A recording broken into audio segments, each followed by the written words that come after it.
Native Americans, the Plateau. The Plateau area runs from just above the Canadian border into the American Southwest.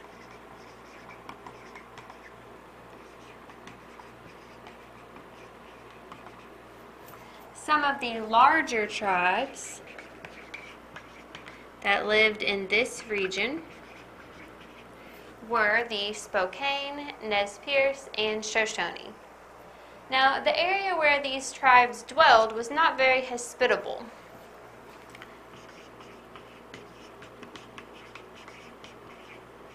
So they spent a lot of their time simply trying to eke out a living.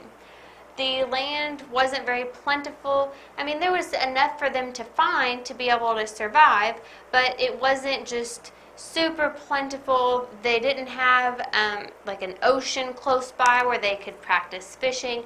They didn't have areas where they could grow a lot of crops, and so they had to work really hard to survive compared to some of the tribes that lived in different regions. The tribes in the south part of the plateau gathered fruits and nuts and hunted small animals. So they didn't have a lot of big animals that could survive in their area. People in the south were going to hunt small animals, and then they would be gathering food such as fruits and nuts. The tribes in the north did have some rivers near them, so they fished for salmon, and they gathered roots and berries. So they didn't have as much growing above ground, but they could dig up edible roots, eat those, gather some berries, and they were able to fish for salmon because they did live near some waterways, even if they weren't near a coastline of an ocean where there was more plentiful food. Later on, these tribes would begin to hunt buffalo.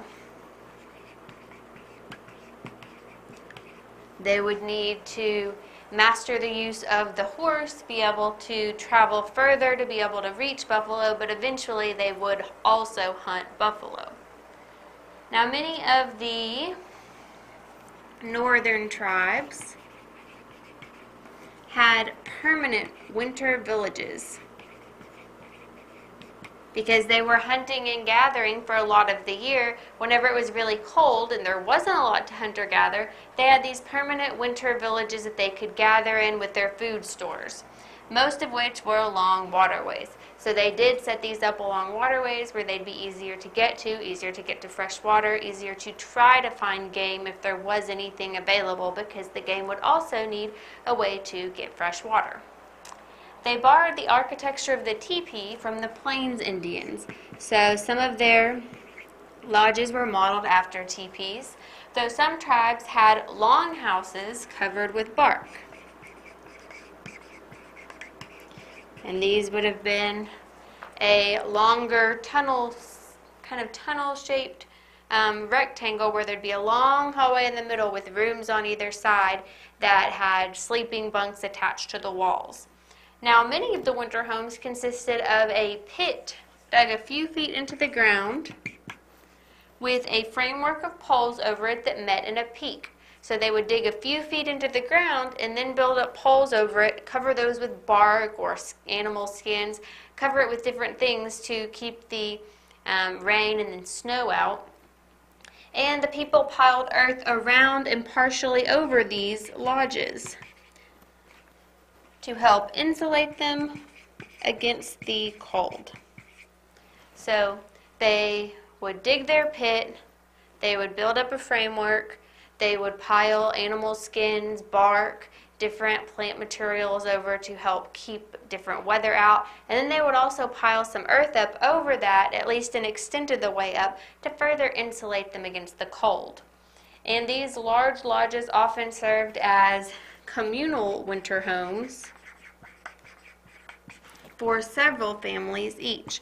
So some of them may have been longhouse style, so that they would still be a long, almost rectangular pit that was dug with the framework over it, and then earth piled up. So there could still be rooms off to either side, where some may have been more of a teepee style pit where it was just one dome at the top that was piled up, and maybe only one family would live in those smaller ones. But this was a way that the northern people found to combat the harsh temperatures up there. They were able to insulate themselves against the cold and have these permanent winter villages that they could just patch up each year instead of having to rebuild or redig from scratch. Now, after the Plateau tribes were introduced to the horse, their lifestyles changed dramatically. Remember, we talked about how they could hunt buffalo once they were able to travel by horse and use the horse to help herd the buffalo. They began to trade with tribes from further away, such as the Plains tribes, those that lived in the Plains region. They could travel far away to trade instead of only trading with those people that they crossed during their hunting and gathering time of the year. And groups of hunters were now able to travel far away to hunt bison, elk, and deer, as well as buffalo. When they could travel further away, they could find buffalo herds. They could follow them, and they could, once they hunted, be able to bring meat back because they had both a way to travel and a way to transport with the use of the horse. The Plateau tribes are very skilled at weaving baskets. And using similar materials that they would use to make those baskets to create hats, bedding, nets, and cord. So these are some of the things that they would have been creating for themselves as well as to trade. Baskets that were woven in an intricate pattern that were both useful and had a nice design. Hats, bedding, nets, and cord of the same variety, though the nets and cords would be more valued for being strong, and if you were in an area where there was a waterway and you could fish, those nets would be highly valuable. So they were able to trade these items as well as using them, and once they had the horse, they were able to trade even further away and get different goods from different tribes. So the larger tribes in the Plateau region were the Spokane, Nez Perce, and Shoshone, and they lived in the area from right above the Canadian border into the American Southwest.